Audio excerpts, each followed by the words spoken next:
bienvenue dans cette colo d'été de Devenir JE et aujourd'hui on va parler de la prise de notes en formation d'éducateur de jeunes enfants. Mais avant ça, le concept de cette colo d'été, c'est 2 vidéos par semaine sur cette chaîne YouTube pour vous parler de conseils et d'astuces par rapport à la formation d'éducateur de jeunes enfants. Si tu veux toi aussi entrer en formation d'éducateur de jeunes enfants et donc réussir les sélections d'admission, j'ai créé une prépa en ligne pour t'accompagner toute l'année à préparer ces sélections et à réussir à obtenir ta place en formation. La prépa ouvrira ses portes en octobre, mais d'ici là, si tu veux recevoir des conseils, des informations exclusives sur cette sélection et comment te préparer au mieux, je t'invite à t'inscrire à la liste d'attente de la prépa. Cette liste d'attente, elle est gratuite, ça ne t'engage à rien pour la suite, mais ça te permettra de recevoir tous ces conseils. Alors c'est parti, aujourd'hui j'ai 5 conseils à te donner pour la prise de notes en formation d'éducateur de jeunes enfants. C'est une question qui est beaucoup revenue, donc c'est pour ça que j'ai créé cette vidéo. La première astuce, c'est de ne pas écrire tous les mots.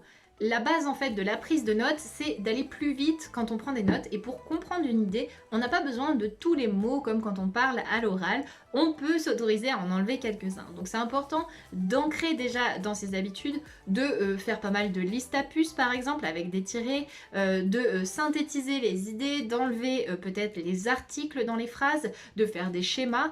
Tout ça, c'est ce qui va aider à faire une prise de notes plus rapide en raccourcissant, en enlevant certains mots. Par exemple, si on lit une phrase et qu'on enlève tous les articles, normalement, on peut toujours comprendre, même s'il n'y a pas les pronoms, de quoi ça parle, à qui ça s'adresse. Donc ça, déjà, ça va être la base pour cibler vraiment l'idée essentielle et éviter de tout écrire. Ensuite, il va y avoir d'autres petites astuces pour écrire plus rapidement certains mots. Donc par exemple, deuxième conseil, utiliser les abréviations. Donc pour ça, par exemple, il va y avoir plusieurs catégories. Donc pour tous les mots qui sont par exemple en MENT à la fin par exemple, comme développement, appartement, c'est vrai que sur ces mots-là, on va pouvoir enlever quasiment toutes les voyelles et garder juste PMT par exemple et toujours comprendre ce que ça signifie. Donc ça peut être une façon de faire une abréviation sur ce genre de mots. Sur tous les mots aussi qui finissent en ion, par exemple information, formation, attention, le ion dans les abréviations plutôt connues, c'est simplement un petit rond, ça permet de raccourcir le mot aussi, donc ça permet d'écrire attend et T et le petit rond en haut pour signifier que la fin du mot est en ion, mais on n'est pas obligé d'écrire le mot entier, ça fait partie des abréviations. On peut aussi supprimer tous les sons ou les sons on dans un mot. Par exemple, au lieu d'écrire long, L-O-N-G, on peut simplement écrire L-G et on comprendra que ça signifie long. Il y a d'autres mots comme ça qu'on peut réduire, comme les mots qui ont des en aussi, comme temps, au lieu d'écrire T-E-M-P-S, on peut tout simplement écrire T-P-S et comprendre que ça signifie temps. Donc, au lieu d'écrire longtemps, on écrira simplement LGTPS pour comprendre que ça signifie le mot longtemps. Mais globalement, il y a plein de mots comme ça, on va pouvoir enlever, globalement, c'est les voyelles généralement, comme quand on écrit par exemple quelqu'un, au lieu d'écrire quelqu'un en entier, on écrit juste QQN ou quelque chose, QQCH, ça suffit pour comprendre le mot. Et tous les mots comme beaucoup, quand, si on enlève les voyelles, beaucoup devient BC, beaucoup BCP, et ça suffit pour comprendre le mot. Ou quand QD, ça suffit aussi pour comprendre le mot. Donc globalement, on enlève les voyelles, on s'encombre pas de ça, voyons, et on peut comprendre quand même quand on écrit à la main. Il y a aussi des petites astuces comme par exemple les mots qui ont un accent circonflexe. Plutôt qu'écrire le mot entier, parfois écrire simplement la première lettre avec un accent circonflexe dessus, ça permet de comprendre. Par exemple, moi le mot même, M-E-M-E, j'écris simplement M-E, au lieu d'écrire M-E accent circonflexe, j'écris simplement M accent circonflexe au-dessus et je comprends que c'est le mot même. Je sais que j'ai aussi fait ça sur le mot comme, donc C-O-2-M-E, je mets simplement le C avec un accent circonflexe et je sais que c'est le mot comme. Mais ça c'est vrai que c'est un petit peu des abréviations que j'ai créées moi-même. On va reparler après de cette astuce, mais d'abord on va utiliser la troisième astuce qui est d'utiliser des abréviations, des raccourcis comme ça, des signes avec des mots connus. Il y a des signes où, voilà, dans le langage général, en abréviation ça s'écrit comme ça.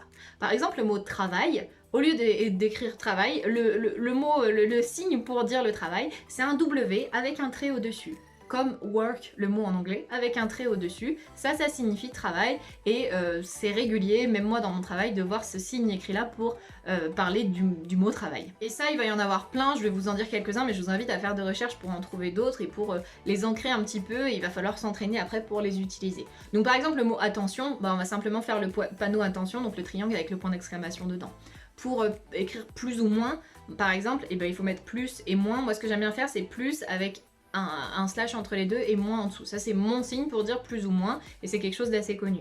Il y a aussi pour dire appartient ou n'appartient pas, c'est un E majuscule C'est le signe pour dire appartient, et si on le barre, c'est le signe n'appartient pas. Ça peut être très utile. Il y a aussi le signe pour dire rien ou quand il n'y en a pas, on fait un O barré. Ça, moi, je l'utilise même aujourd'hui encore dans mon quotidien, dans les transmissions avec mes collègues. Quand il n'y en a pas, et ben on met un rond avec une barre. C'est la façon de dire qu'il n'y en a pas, et dans la prise de notes, ça va beaucoup plus vite. Après, il y a d'autres exemples de signes, comme par exemple homme et femme. Donc ça, c'est les signes qu'on connaît, qui sont aussi dans les emojis du téléphone, si vous avez besoin d'un petit rappel. Il y a aussi, pour tout ce qui est psychologue, le signe psy en fait qui vient du grec, ou philosophe là aussi qui vient du grec, la lettre phi. Donc ça aussi c'est des lettres qui peuvent être utilisées, et le mot psychologue on l'utilise beaucoup dans la formation UJE, donc c'est vrai que voilà, l'avoir c'est intéressant pour pouvoir l'utiliser régulièrement. Et puis après il y a tout le système de flèches, hein, donc la hausse avec la flèche qui monte, la baisse, la diminution avec la flèche qui descend, ou la conséquence, dans ce cas là on fait une flèche et du coup ça implique la conséquence. Il y a aussi le signe égal par exemple, ou supérieur à, inférieur à. Ça, c'est des signes plutôt mathématiques qu'on peut aussi utiliser dans la prise de notes rapide. J'aime beaucoup aussi utiliser un signe des mathématiques qui est parallèle, pour tout simplement mettre deux éléments en parallèle ou faire un parallèle à quelque chose. Je sais qu'il y a des gens qui utilisent plutôt par exemple CF pour dire se référer à, ou alors VS pour dire versus, pour opposer deux idées. Moi c'est vrai que le signe parallèle je l'utilise beaucoup dans mon quotidien, mais voilà, il y a plein d'astuces, d'abréviations qui existent, qui sont connues et qui sont un petit peu du langage de la prise de notes. Et ça, il faut s'entraîner tout simplement pour les utiliser au fur et à mesure. La quatrième astuce pour pouvoir utiliser de la prise de notes efficace, c'est de se créer ses propres signes, ses propres abréviations, propres à son langage de prise de notes que vous comprendrez. Donc je vous ai déjà parlé du com que moi j'utilise, je fais un C, je mets un accent circonflexe au-dessus et ça devient le com. Mais par exemple, pour les mots enfant, parent, adulte qu'on utilise beaucoup, et ben enfant, pour moi je fais un E et je l'entoure. Il y en a qui font un E majuscule, mais moi vu que le E majuscule c'est appartient, j'ai pas réussi à l'utiliser comme ça, donc j'entoure le E, j'entoure le P pour dire parent, j'entoure le A pour dire adulte. C'est ma manière de créer mes propres raccourcis sur des mots qu'on utilise beaucoup en formation de JE. Et aussi par exemple, au lieu de parler quand on parle de la croissance de l'enfant, du développement de l'enfant, au lieu d'utiliser la flèche qui monte comme une hausse, j'ai créé un petit mélange des deux, je fais le C avec une flèche qui monte, et je sais que pour moi ça veut dire croissance. Donc on peut se créer voilà, des mots comme ça. Je sais qu'avec mes collègues aussi, quand on parlait du traitement donné aux enfants, par exemple un traitement Doliprane, on mettait TT pour dire traitement, et ça c'est un raccourci que j'utilise encore aujourd'hui, donc voilà, TT, ou alors pour faire une référence à c'est-à-dire, j'écris toujours CAD, j'écris jamais c'est-à-dire en entier. Dans la prise de notes ça va plus vite, je sais qu'il y en a qui écrivent IE, c'est plutôt le code utilisé habituellement, mais moi je préférais, je comprenais mieux c'est-à-dire CAD, donc du coup je l'utilise comme ça. Donc l'astuce pour ça va être juste d'écrire beaucoup et de regarder quels sont les mots qui se répètent et voir comment vous pourriez les raccourcir. Moi ça a été une vraie réflexion sur quels mots j'ai envie de raccourcir, et par exemple le mot tout le monde, enfin l'expression tout le monde je l'utilise souvent, donc du coup j'ai décidé de le raccourcir en TLM, et je sais que dans mes notes, à chaque fois qu'il y a écrit TLM ça signifie tout le monde. Donc il va falloir avoir un petit peu cette réflexion sur quels sont les mots qui reviennent souvent et que je pourrais raccourcir pour accélérer ma prise de notes. Et enfin, la cinquième astuce pour la prise de notes en formation de JE, ça va être la mise en forme. Alors, la mise en forme, il y a plusieurs façons de faire. Il y a des personnes, tout simplement pour la mise en forme, qui vont choisir de prendre des notes sur ordinateur.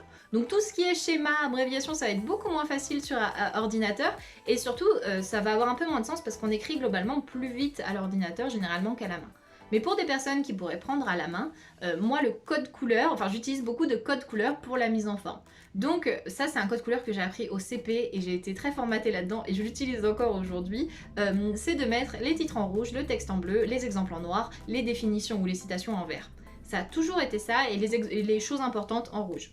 Et du coup, j'ai toujours eu ces couleurs avec moi quand je prenais des notes, parce que directement dans le texte, je peux organiser mes idées selon ces couleurs-là, et je n'ai pas après à faire de fiches de révision parce que j'ai déjà utilisé ça. Donc je faisais globalement peu de fiches de révision, parce que rien que ce code couleur-là, ça m'aidait à retenir les idées. Je faisais aussi beaucoup de schémas, beaucoup de flèches, beaucoup de listes à puces, comme je vous ai dit au début, parce que ça m'aide dans la mise en forme à retenir les informations. Et encore aujourd'hui, quand on me parle d'un cours que j'ai eu en formation, je peux me souvenir de quel endroit était écrit en quelle couleur sur une feuille, parce que j'ai vraiment cette mémoire visuelle là. Alors quand on prend les notes à l'ordinateur, c'est vrai que ça vient peut-être dans un second temps de faire la mise en page et de mettre les bonnes couleurs, etc. Mais Quand on écrit à la main, il faut savoir aller assez vite et c'est vrai que juste changer de stylo, ça me permettait de mettre en avant une idée sans avoir à voilà, mettre plus d'informations, de textes, de choses comme ça. J'avais ou surligner, souligner, tout ça. J'avais juste à changer de stylo et c'est quelque chose qui me correspondait bien. Donc à vous de voir maintenant, est-ce qu'il y a un code couleur comme ça que vous connaissez qui pour vous voilà est la façon d'écrire. Il faut que ça soit naturel, que ça soit clair pour vous tout simplement. Dans tous les cas, ce qui va beaucoup aider sur une prise de notes, c'est d'aérer le texte, de sauter des lignes quand on change de paragraphe par exemple. C'est vraiment le plus simple. Le pire je trouve c'est d'avoir vraiment des blocs de texte. Là c'est très dur de savoir quelle est l'idée importante dedans, qu'est-ce qui en ressort, qu'est-ce qu'il faut retenir. Je trouve ça pas très clair en fait quand on écrit tout à la suite, donc essayez d'aérer, de sauter des lignes entre chaque paragraphe, c'est ce qui va être le mieux, que ce soit à l'écrit, à la main ou sur ordinateur. Donc pour conclure, le mieux c'est vraiment de s'entraîner, soit à utiliser des abréviations qui existent déjà, soit à créer les siennes, et c'est au fur et à mesure de la pratique que vous arriverez à trouver une prise de notes qui vous convient pour écrire suffisamment vite. Et puis au pire, si la personne qui dicte le cours ou qui en parle va un petit peu trop vite, vous pouvez toujours lui demander de répéter une idée et ça vous permettra de bien prendre les notes. C'est sûr qu'il faut peut-être un peu de temps au début quand on n'a pas l'habitude de prendre des notes pour se créer un petit peu ce schéma. Et je sais que quand j'avais commencé au lycée à prendre des notes, notre prof de français qui était la prof principale nous avait fait un petit cours sur la prise de notes et nous avait fait à la fin une petite dictée pour s'entraîner à prendre des notes. Donc je sais que ça fait un petit peu à l'ancienne, mais n'hésitez pas à faire voilà, des dictées, des exercices où vous voyez quels sont les mots les plus fréquents dans la formation EJE et quels sont les raccourcis que vous pouvez faire pour pouvoir prendre des notes plus facilement. Donc voilà ce que j'avais à vous partager sur la prise de notes, j'espère que ça vous sera utile et si vous voulez recevoir les autres vidéos de cette colo d'été, je vous invite à vous abonner et sur ce je vous souhaite de passer un bel été.